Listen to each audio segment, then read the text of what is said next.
Hi student, आज के lecture में हम effect due to soil pollution के कारण प्रभाव क्या है प्रदूषण का, इसके बारे में पढ़ेंगे। तो व्यर्थों के अनुचित एवं अनियमित निक्षेपण से नाले व नालियाँ अवरुद्ध हो जाती हैं, जिससे कीचड़ युक्त जल चारों तरफ फैलकर मानव के लिए असुविधा करता है। दूसरा है व्यर्थ एवं मल जल का प्रयोग निरंतर सिंचाई में करते रहने से मृदा की सांद्रता में कमी आ जाती है, जिससे मृदा में वायु संचार रुक जाता है एवं ऑक्सीजन की कमी से जीवाणुओं की श्वसन क्रिया रुक जाती है, जिससे पौधों का विकास रुक जाता है। तीसरा क्या है, चूँकि देश की अधिकतर जनसंख्या गाँवों में निवास करती है तथा गाँवों में मल त्यागने की व्यवस्था अच्छी नहीं है। मल को खुले वातावरण में त्यागने से पेचिश, हैजा, पोलियो, मलेरिया, टाइफाइड आदि बीमारियां घेर लेती हैं। चौथा, होटलों, घरों, कल कारखानों एवं सार्वजनिक इकाइयों से निकलने वाला व्यर्थ सीधे ही मृदा पर ऐसे ही छोड़ दिया जाता है, जिससे दलदल की स्थिति बन सकती है, साथ ही वह रोगग्रस्त क्षेत्र भी बन सकता है। पाँचवां, अपशिष्ट एवं व्यर्थ पदार्थ के अनियमित निक्षेपण से वातावरण प्रदूषित होता है। छठा है, इंजीनियरिंग संरचनाओं के निर्माण एवं मरम्मत के उपरांत अधिकतर कंक्रीट, ईंट, रोड़ी व पत्थर के अवशेष आदि भूमि में गड्ढा खोदकर दबा दिए जाते हैं, जिससे संरचनात्मक गठन प्रदूषित होता है। बात करते हैं अब मृदा का पौधों व प्राणियों पर प्रभाव, effect of soil on plants and organism. तो क्या क्या होता है, प्राणी, वनस्पति व पेड़ पौधों पर मृदा का प्रभाव प्रत्यक्ष, सीधे ही अप्रत्यक्ष रूप में होता है। ये होने वाले प्रभाव निम्नलिखित हैं, जैसे पौधों की वृद्धि एवं विकास हेतु सभी पोषक तत्व जल तथा वायु आदि मृदा से मिलते हैं। दूसरा, अनेक प्रकार की वनस्पतियों का वितरण, उनकी बनावट, आकार एवं प्रकार मृदा में जल और ताप से प्रभावित होते हैं। तो ये प्रकार प्राणियों पर क्या प्रभाव है, ये सब सारी सी बात है कि मिट्टी से पेड़ पौधे क्या लेते हैं, खनिज लवण लेते हैं, और मिट्टी अगर दूषित होगी तो वो पेड़ पौधे भी कैसे होंगे, दूषित फल, फूल तथा सब्जियां उत्पन्न करेंगे। ठीक है, जिससे जो प्राणी उन पर डिपेंड रहता है वो भी क्या हो जाएगा, रोग से ग्रसित हो जाएंगे।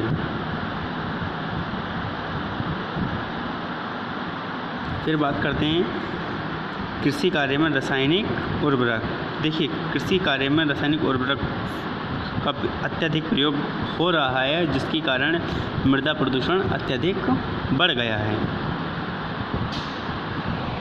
तो कौन कौन से सूक्ष्म पोषकधारी उर्वरक हैं, जैसे जिंक सल्फेट है, ये सूक्ष्म मात्रा में आवश्यकता पड़ती है। Calcium sulphate, ferrous sulphate, magnesium sulphate, copper sulphate, borax, sodium व अमोनियम मोलिबेडेट आदि। पोटासधारी उर्वरक कौन से हैं, KCl, K2SO4, KNO3 आदि। फास्फेटधारी उर्वरक, जिनमें फास्फेट पाया जाता है, अमोनियम फास्फेट, डाइकैल्शियम फास्फेट, अस्थिचूर्ण आदि। नाइट्रोजनधारी उर्वरक, जैसे यूरिया हो जाएगा, कैल्शियम साइनाइड हो जाएगा, अमोनिया क्लोराइड हो जाएगा, अमोनियम नाइट्रेट हो जाएगा, ammonium sulphate, sodium nitrate, calcium ammonium nitrate आदि। ये तो इन सब का क्या हो रहा है, अत्यधिक उपयोग हो रहा है। और देखिए, कृषि कार्य में कीटनाशी रसायन का उपयोग किया जाता है, जो कि हानिकारक होते हैं। डाइएड्रेन, कार्बोरिल, हेप्टाक्लोर, थिमेड, BHC, DDT व एल्ड्रिन आदि का प्रयोग कृषि कार्य में कीटनाशक रसायनों का प्रयोग किया जाता है। खरपतवारनाशी, तो खरपतवारनाशी कौन से होते हैं, जो घास फूस को ख़त्म करते हैं। क्लोरोपिक्रीन, साइनाइड क्लोरेट, ट्रबासील व मिथाइल ब्रोमाइड आदि रसायनों का प्रयोग सीधे मिट्टी में मिलाकर प्रयोग किया जाता है। Sodium arsenate, DBM, डाइक्राइल 2,4-D, 4,5-T आदि सीधे ही पत्तियों पर छिड़ककर प्रयोग किए जाते हैं। कॉपर सल्फेट, एक्वासिन, क्लोरिनेट, बेंजीन आदि का प्रयोग जल में मिलाकर खरपतवारनाशी के रूप में प्रयोग में लाए जाते हैं। कवकनाशी, तो कवकनाशी कौन कौन सी दवाइयाँ हैं, तो कवकनाशी है, मर्क्यूरी क्लोराइड है, फिनाइल मर्क्यूरी एसीटेट है, मर्क्यूरी क्लोराइड है, मर्क्यूरस क्लोराइड, डोडीन, ड्यूपॉन्ट, डेक्सॉन तथा क्लोरोनिल्स आदि प्रयोग में लाए जाते हैं। तो मृदा प्रदूषण रोकने के साधारण उपाय कौन कौन से हैं, तो ये उपाय देखिए क्या है। खद्दानों में कीटनाशकों की सीधे मिलावट ना की जाए। कीटनाशक रसायनों का अंतिम छिड़काव तथा फसल की कटाई में अधिक से अधिक अंतर रखा जाए ताकि फसल का उपयोग करते समय कीटनाशकों का उपयोगिता सामग्री पर प्रभाव न्यूनतम हो सके। ठीक है, तो ये कुछ वो हैं जिनसे मृदा प्रदूषण के उपाय हैं। खुले स्थानों पर शौच न करने की सलाह देकर सुलभ शौचालय एवं संप्रवाही शौचालयों की व्यवस्था करनी। औद्योगिक संस्थानों में से व्यर्थ पदार्थों एवं वहित शराब का पूर्ण उपचार करके मृदा प्रदूषण कम हो, इसके लिए मानव एवं अन्य जीव जंतुओं के अनुपयुक्त क्रियाकलापों पर प्रतिबंध लगा देना चाहिए। ठीक है, तो इस प्रकार से हम क्या करेंगे, सॉइल पॉल्यूशन को रोक सकते हैं। बीमार पशुओं की उचित देखभाल करनी चाहिए एवं इलाज करने को प्राथमिकता देनी चाहिए। मृत जीव जंतुओं का निपटारा जलाकर ही करना चाहिए। मृदा के कटाव एवं खनन प्रक्रिया को कम करने के उपाय पर जोर देना चाहिए। Calcium nitrate, sodium nitrate, potassium उर्वरक आदि का प्रयोग कर मृदा की अम्लीयता को कम किया जाना चाहिए।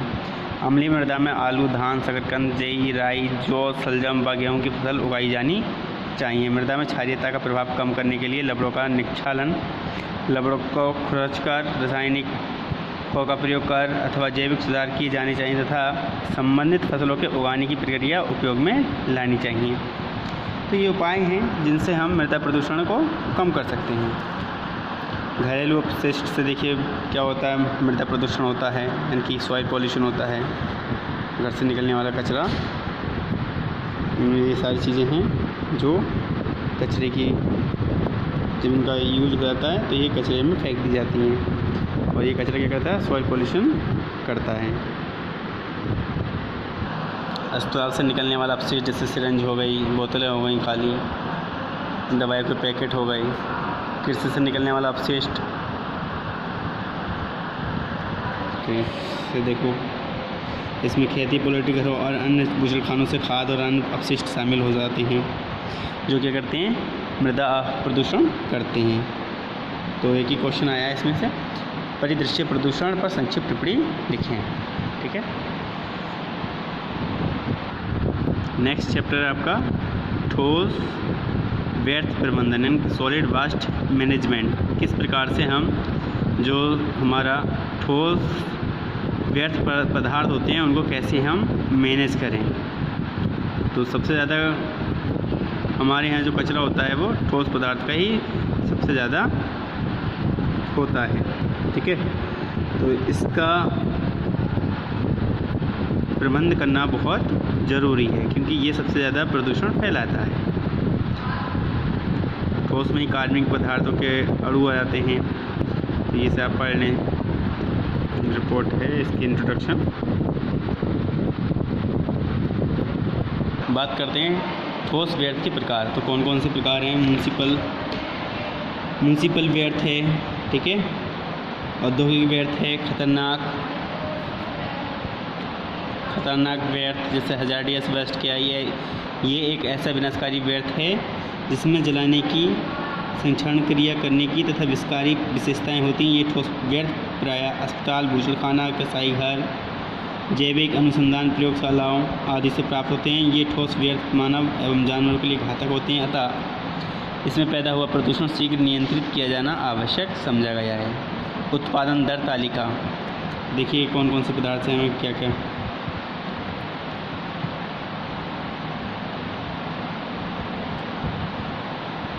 देखिए रबर कैसा व्यर्थ है, रबर भी क्या होता है, अज्वलनशील होता है, इसमें खाद व्यर्थ नहीं होता। ज्वलनशील व्यर्थ जैसे कागज़, कार्डबोर्ड, कपड़ा, प्लास्टिक, रबर, चमड़ा, फर्नीचर आदि ज्वलनशील व्यर्थ जैसे क्राकरी, कास्टिन, एल्युमिनियम, कनस्तर आदि हैं। तो ये सब क्या हैं, ठोस व्यर्थ पदार्थ हैं। ठोस व्यर्थ के स्रोत क्या क्या हैं, सोर्स ऑफ सॉलिड वेस्ट।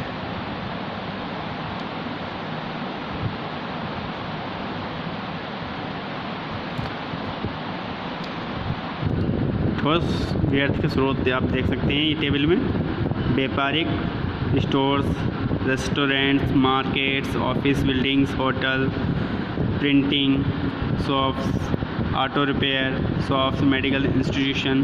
ठोस व्यर्थ का प्रकार है, फूड वास्ट है, रविस है, एसेज हैं, ये सब ठोस के ये खुले क्षेत्र हैं, उपचार संयंत्र स्थल हैं, घरेलू स्तर हैं, मतलब घरेलू ठोस होते हैं। तो ये ठोस व्यर्थ के स्रोत हो जाएंगे।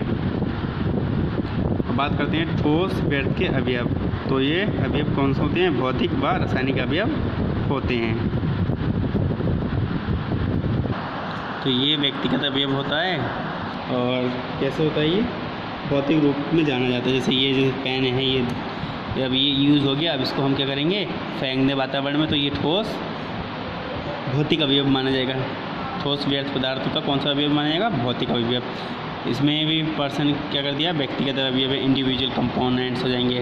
प्रत्येक स्रोत से विभिन्न प्रकार के ठोस व्यर्थ कितनी मात्रा में व्यर्थ के रूप में वातावरण में प्रवेश कर रहा है, ये जानना भी आवश्यक। अर्थात ठोस व्यर्थ के विभिन्न अवयवों की सीमित अनुमन्य मान या परिसीमा क्या होनी चाहिए? ये सीमा ही इन अवयवों का ठोस व्यर्थ के लिए व्यक्तिगत उपभोग होगा। जैसे अब इसमें ही है, अवयव कंपोनेंट है, प्रतिशत संहिती है, ये टेबल है, जैसे गिलास, tin cans, ferrous metals, board, leather, textile, plastic, cardboard, paper, food waste. सीमा कितनी? 4 से 16। विशिष्ट कितना? 8। तो फिर है नमी अंक, मॉइस्चर कंटेंट क्या होता है? ठोस व्यर्थ का जलांश। ठोस व्यर्थ में नमी की मात्रा को इकाई मात्रा के गीले या सूखे ठोस व्यर्थ के साथ तुलना करके ज्ञात किया जाता है। गीली मात्रा में जलांश के लिए मॉइस्चर कंटेंट परसेंट में A-B/A/100, जहाँ पर A क्या है? ठोस व्यर्थ की मात्रा प्रारंभ में जिसको सप्लाई किया गया, B ठोस व्यर्थ की मात्रा सूखने के बाद।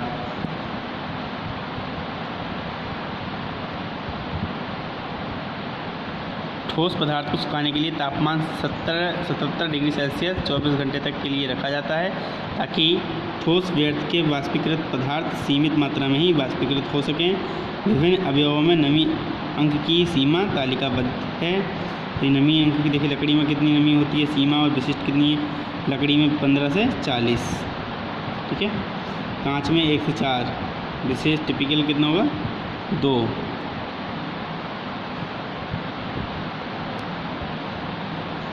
बगीचे की पत्तियों व डंडियाँ आदि में 30 से 80% नमी होती है और विशिष्ट है इस 60। कपड़े में 6 से 15 और विशिष्ट इसमें 10 आ जाएगा। बात करते हैं शहरी और औद्योगिक कचरा या ठोस व्यर्थ का हस्तन करना। देश के किसी भी शहर की ओर देखें तो स्पष्ट होता है कि ठोस कचरे के प्रबंधन में क्या हो रहा है। कचरे को नियत कंटेनर में डालना काफ़ी सुविधाजनक लगता है, परंतु ऐसा देखने में आया है कि आम जन द्वारा सारी गंदगी का ढेर फुटपाथों, गलियों या खुली नालियों के किनारे फेंका जाता है। लोग कचरे के डिब्बे में कूड़ा थोड़ी दूर से फेंकते हैं, जो कंटेनर के आसपास छिटक जाता है। साथ ही आवारा पशुओं द्वारा बीनने वालों के द्वारा इसे चारों तरफ फैला दिया जाता है। लिहाजा अस्वास्थ्यकर एवं दुर्गंधयुक्त माहौल बन जाना संभव होता है। चिनाई के पक्के ढांचे की दीवारों के आसपास भी ऐसा ही कूड़ा सर्वदा दिख पड़ता है। इस बिखरे कूड़े को नगर पालिका कर्मचारी भी पूर्णतः उठाने में लापरवाही दिखाते हैं।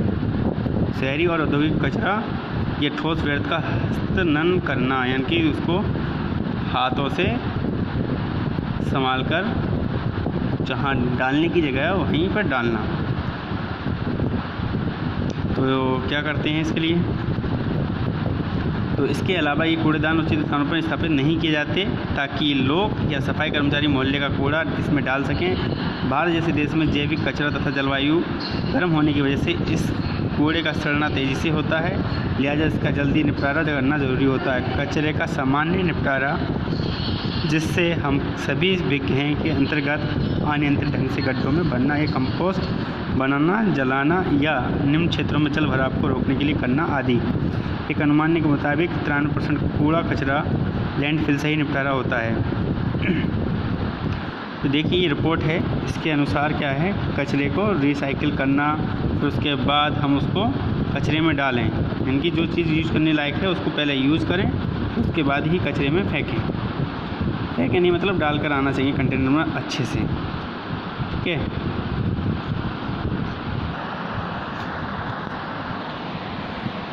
इस प्रकार से आप देखिए, कचरे का अगर निस्तारण नहीं करेंगे तो कौन कौन सी प्रकार की हमें बीमारियां लग जाती हैं। मक्खी मच्छर क्या करते हैं? इन गंदगी पर बैठकर तमाम तरह की बीमारियां फैलाते हैं, जैसे टीबी, खांसी, प्लेग आदि बीमारियां लग जाने का डर लगा रहता है।